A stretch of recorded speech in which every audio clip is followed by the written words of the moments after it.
बिस्मिल्लाहिर्रहमानिर्रहीम। Dear students, हम biology start कर रहे हैं और क्लास 10 से शुरू करेंगे इंशाल्लाह। इससे पहले फिर हम कोशिश करेंगे कि साथ साथ क्लास 9 भी हम कवर करते जाएं। तो फर्स्ट टॉपिक शुरू करने से पहले हम थोड़ा सा बायोलॉजी के बारे में देखते हैं कि जो बायोलॉजी है वो हम मैट्रिक लेवल पे डिवाइड करते हैं, यानी क्लास 9 और क्लास 10 की बायोलॉजी को हम 9th और 10th बायो में डिवाइड करते हैं। जो 9th क्लास की बायोलॉजी है उसमें चैप्टर 1 से लेके 9 तक है और जिसको हम यूनिट बोलते हैं, चैप्टर या यूनिट्स। और जो क्लास 10 के जो बायोलॉजी है उसमें यूनिट 10 से शुरू है और यूनिट 18 तक है, यानी टोटल इसमें भी जो यूनिट्स हैं वो 9 यूनिट्स हैं। टोटल बायोलॉजी में इसके बन जाएंगे 18 यूनिट्स, यानी 9th बायोलॉजी में और 9 जो यूनिट्स है वो 10 की बायोलॉजी में। जो 10 बायोलॉजी है इसके जो चैप्टर्स हैं उनको हम देखते हैं कि जो यूनिट 10 से जो शुरू है जो चैप्टर, उसको हम कहते हैं गैसियस एक्सचेंज।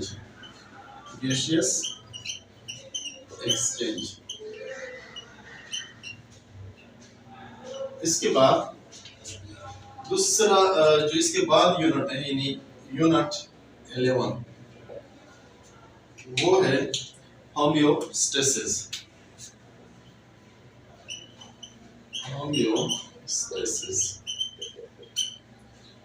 उसके बाद है कोऑर्डिनेशन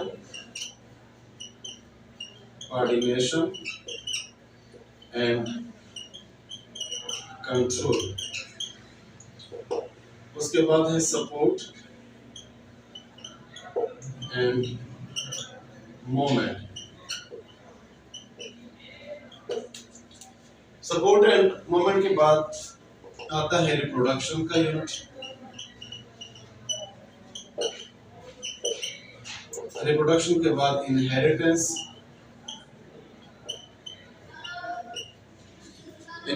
के बाद जो यूनिट है वो है मैन एंड हिज एनवायरनमेंट।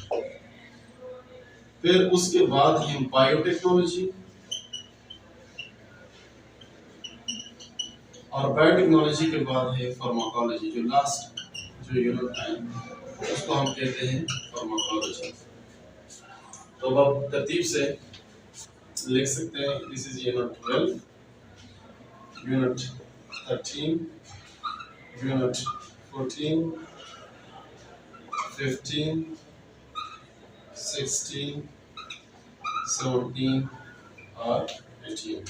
हमारे पास टोटल इसके 18 यूनिट्स बनते हैं। इन यूनिट्स को हम जब भी स्टार्ट करेंगे तो इनकी समरी या जो ओवरव्यू है वहां से शुरू करेंगे। तो फर्स्ट इसका जो चैप्टर है जिसको हम कहते हैं गैसियस एक्सचेंज, उसके बारे में, यानी यूनिट 10 से हम शुरू करेंगे। Unit 10 gaseous exchange. Gaseous exchange direct शुरू करने से पहले थोड़ा सा हम इसकी जो समरी है या जो ओवरव्यू उनके बारे में थोड़ा सा देखते हैं। इस चैप्टर की हम पहले इसको हम समराइज करते हैं, समरी या ओवरव्यू देख लेते हैं कि हम इसमें कौन से टॉपिक्स हम कवर करेंगे जो गैसियस एक्सचेंज है।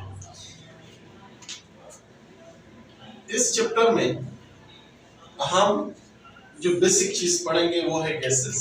दैट्स व्हाई इसको हम गैसियस एक्सचेंज भी कहते हैं, क्योंकि इसमें हम जो गैसेस का जो एक्सचेंज होता है उसके बारे में हम पढ़ेंगे।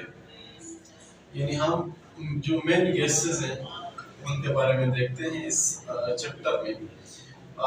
2 गैसेस हैं यहाँ पे जिनका हम जिक्र करेंगे, कार्बन डाइऑक्साइड और ऑक्सीजन। ये दोनों गैसेस, इनका एक्सचेंज किस तरह ये इन्वायरमेंट और ऑर्गेनिज्म के साथ ये एक्सचेंज होते रहते हैं। कार्बन डाइऑक्साइड कब रिलीज होता है, कब ये बॉडी के अंदर यानी प्लांट में कब इंटर करता है, और इस तरह जो एनिमल बॉडी से ये रिलीज करता है, और जो ऑक्सीजन है वो रिसीव होता है in case of animal body. तो इसकी जो एक्सचेंज हम देखेंगे प्लांट में भी और साथ साथ एनिमल्स में भी। इसके बाद यहाँ पे जो इम्पोर्टेंट चीज़ है, फिर हम इंट्रोडक्शन भी देखेंगे, इंट्रो देखेंगे तफसील से इस चैप्टर में। और इंट्रोडक्शन में हम पढ़ेंगे कि जो हमारी बॉडी है, जो लिविंग ऑर्गेनिज्म की बॉडी है, उसमें एनर्जी की ज़रूरत होती है, और एनर्जी किस तरह वो हासिल करते हैं, मेन सोर्स ऑफ एनर्जी क्या है, सन को हम मेन सोर्स ऑफ एनर्जी क्यों कंसीडर करते हैं, और एनर्जी की क्यों ज़रूरत होती है, कौन से प्रोसेस है जिनके लिए एनर्जी की ज़रूरत होती है, वो हम इंट्रोडक्शन में देखेंगे। फिर कुछ प्रोसेस हैं जो इन्वॉल्व होते हैं किसी गैसेस में, यानी गैसेस एक्सचेंज में प्रोसेस हैं, उनके बारे में देखते हैं वो प्रोसेस कौन से हैं। फर्स्ट प्रोसेस है रिस्पायरेशन। साथ साथ gaseous exchange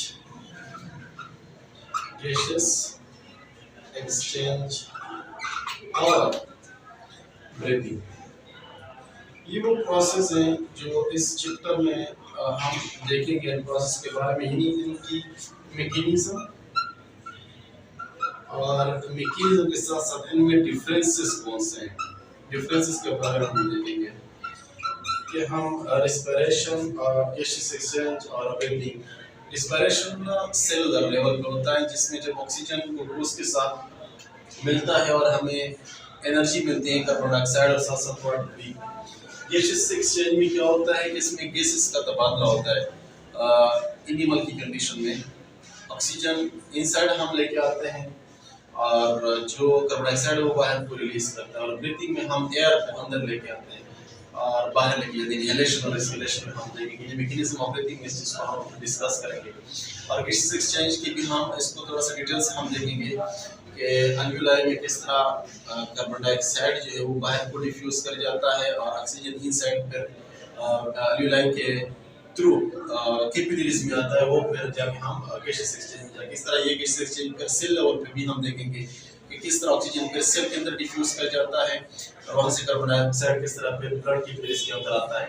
तो ये गैसेस एक्सचेंज और रिस्पायरेशन इनको भी हम इसी चैप्टर में फिर डिटेल से देखेंगे।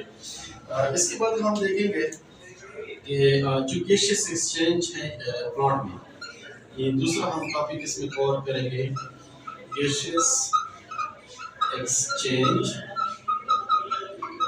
इन प्लांट्स में भी, चूंकि प्लांट्स भी लिविंग ऑर्गेनिज्म है, तो वहाँ पे भी गैसेस एक्सचेंज होता है जिस तरह एनिमल की कंडीशन में होता है। लेकिन यहाँ पे जो चीज़ हम देखेंगे टाइम के लिहाज से, प्लांट में जो गैसेस होते हैं वो टाइम के लिहाज से, टाइम का मतलब ये कि डे टाइम पे क्या सूरत हाल होता है, दिन के वक्त प्लांट क्या लेता है, कौन सा गैस इनसाइड इनकी बॉडी आती है और कौन सा गैस ये एक एनवायरनमेंट को देता है। और नाइट टाइम में भी इनकी हम सिचुएशन देखेंगे कि नाइट टाइम में क्या सिचुएशन होता है प्लांट में। तफसील से इंशाल्लाह इस चीज़ को हम डिस्कस करेंगे। यहाँ पे एक चीज़ ये भी इम्पोर्टेंट है कि प्लांट में जो फोटोसिंथेसिस होता है, जो प्रोसेस होता है, उसको हम कहते हैं फोटोसिंथेसिस। फोटोसिंथेसिस सिर्फ और सिर्फ दिन के वक्त होता है, जबकि रिस्पायरेशन वो होता है बोथ, यानी दिन के वक्त भी, बोथ टाइम, दिन के वक्त भी और रात के टाइम भी रिस्पायरेशन का प्रोसेस होता है। रिस्पायरेशन में एनर्जी मिलती है, और एनर्जी की जरूरत हर टाइम होती है, दिन के वक्त भी और रात के वक्त भी। फिर एक और जो गैसियस एक्सचेंज है इन केस ऑफ एनिमल, उनके बारे में हम पढ़ेंगे इंशाल्लाह इसी चैप्टर के अंदर। Gaseous exchange in animal, specially human, gaseous exchange in human. In human में गैसेस एक्सचेंज के लिए बकायदा एक पैसेज वे होता है, एक पैसेज वे एक पैसेज वे होता है जिसके थ्रू गैसेस का तबादला होता है। और इस पैसेज वे पूरा ये एक सिस्टम बनाता है जिसको हम रिस्पिरेटरी सिस्टम कहते हैं, रिस्पिरेटरी सिस्टम। और इस पैसेज वे में कौन सी चीजें शामिल है? इसमें नोज, उसके बाद फेरेंक्स, फेरेंक्स के बाद लैरिंक्स, फिर ट्रेकिया, फिर ब्रोंकी या ब्रोंकाई, इसके बाद ब्रोंकियोल, और लास्ट में अल्वियोलाई के बारे में पढ़ेंगे। अच्छा, इस अल्वियोलाई को हम बेसिक यूनिट ऑफ रिस्पिरेशन भी कहते हैं, basic unit of respiratory system, क्योंकि ये लंग की बेसिक यूनिट है। यहाँ पे जो गैसेस का एक्सचेंज होता है वो बेसिकली अल्वियोलाई के अंदर होता है, एल्वियोलस के अंदर। ये अल्वियोलाई जिस स्ट्रक्चर में जाके एग्रीगेट करते हैं उसको हम कहते हैं लंग्स। यानी नेक्स्ट हम इसी चैप्टर में पहला लंग्स के बारे में पढ़ेंगे, लंग्स के स्ट्रक्चर के बारे में पढ़ेंगे, और कौन से लंग्स के 3 लोब्स होते हैं, कौन से लंग्स के 2 लोब्स होते हैं, कौन सा लंग स्लाइटली ऊपर होता है, कौन सा डायमीटर भी इनका देखेंगे, इस पूरा स्ट्रक्चर इसको हम डिटेल से देखेंगे। नेक्स्ट जो इम्पोर्टेंट है इसी चैप्टर में वो है gaseous exchange in lung, gaseous exchange in lungs। पूरे मैकेनिज्म के साथ हम इंशाल्लाह पढ़ेंगे कि gaseous exchange लंग्स में किस तरह होता है। और इसके बाद यहाँ पे एक इम्पोर्टेंट टॉपिक और भी है कि जो ब्रीथिंग है,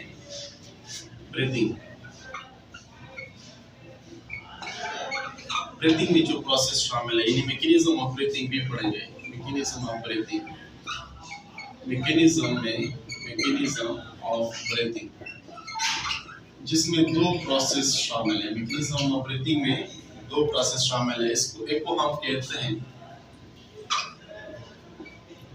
इनहेलेशन और दूसरे को हम कहते हैं एक्सहेलेशन।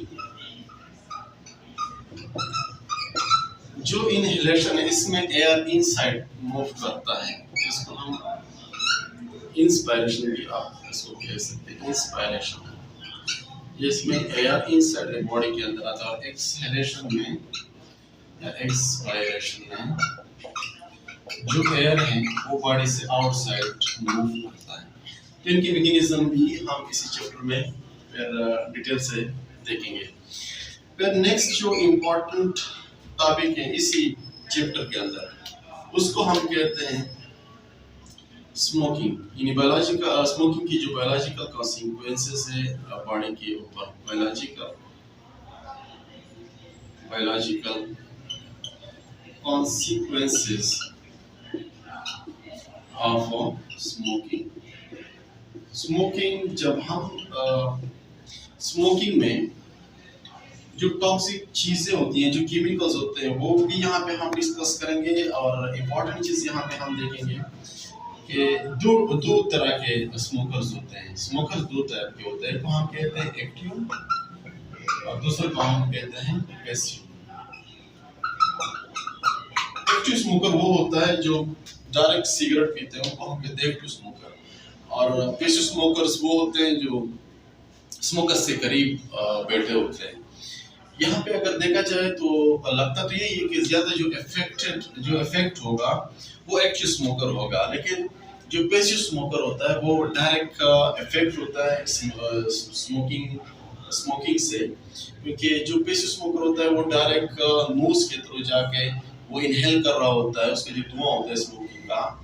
और जो एक्टिव होता है वो चूंकि डायरेक्ट इनकटेक्ट नहीं होता, जो उसकी जो वहां से जो धुआं निकलता है। और साथ साथ दूसरी इम्पोर्टेंट चीज़ ये भी है कि जो सिगरेट होता है वो जो एक्टिव स्मोकर होता है वो बाकायदा फिल्टर होके जाके वो स्मोकिंग कर रहा होता है, और जो पैसिव स्मोकर होता है वो डायरेक्ट जो इन्वायरमेंट होता है या साथ जो बैठा होता है उसमें से डायरेक्ट जाके वो इनहेल कर रहा होता है।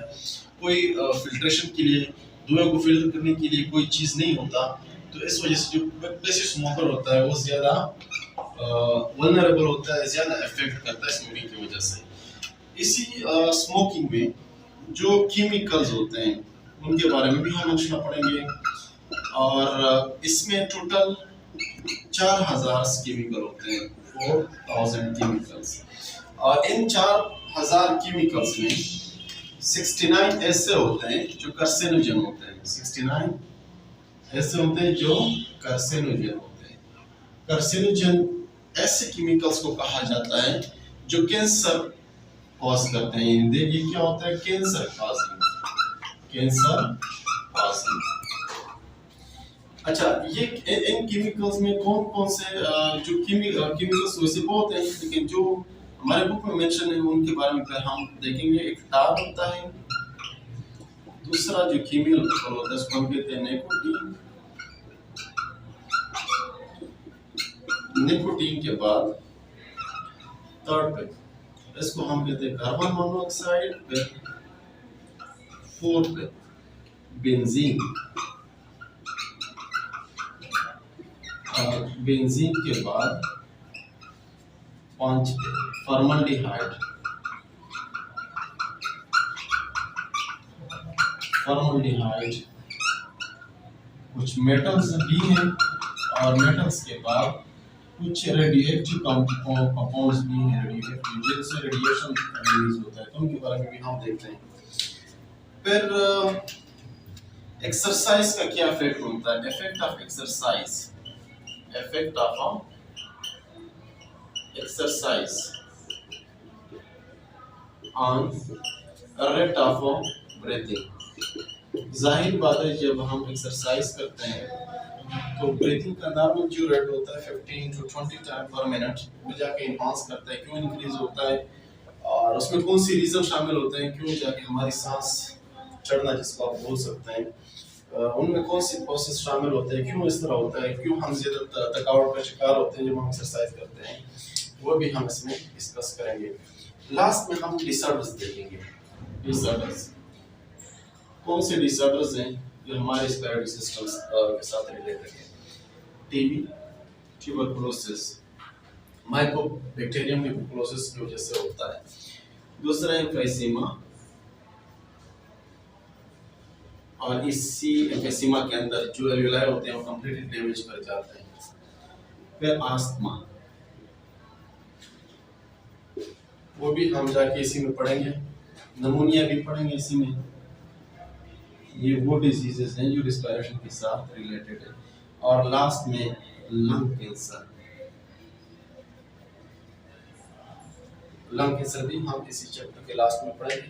तो ये कंप्लीट ओवरव्यू है या समरी है इस चैप्टर का गैसियस एक्सचेंज का, जिसमें हम एक एक टॉपिक हम कर लेंगे जितना हो सकेगा। फिर आगे नेक्स्ट लेक्चर में एक दो टॉपिक जितना कवर होंगे हो सकते हैं, फिर वो इंशाल्लाह हम कवर करेंगे। तब तक के लिए इतना काफ़ी है, और इंशाल्लाह फिर नेक्स्ट लेक्चर में मिलते हैं।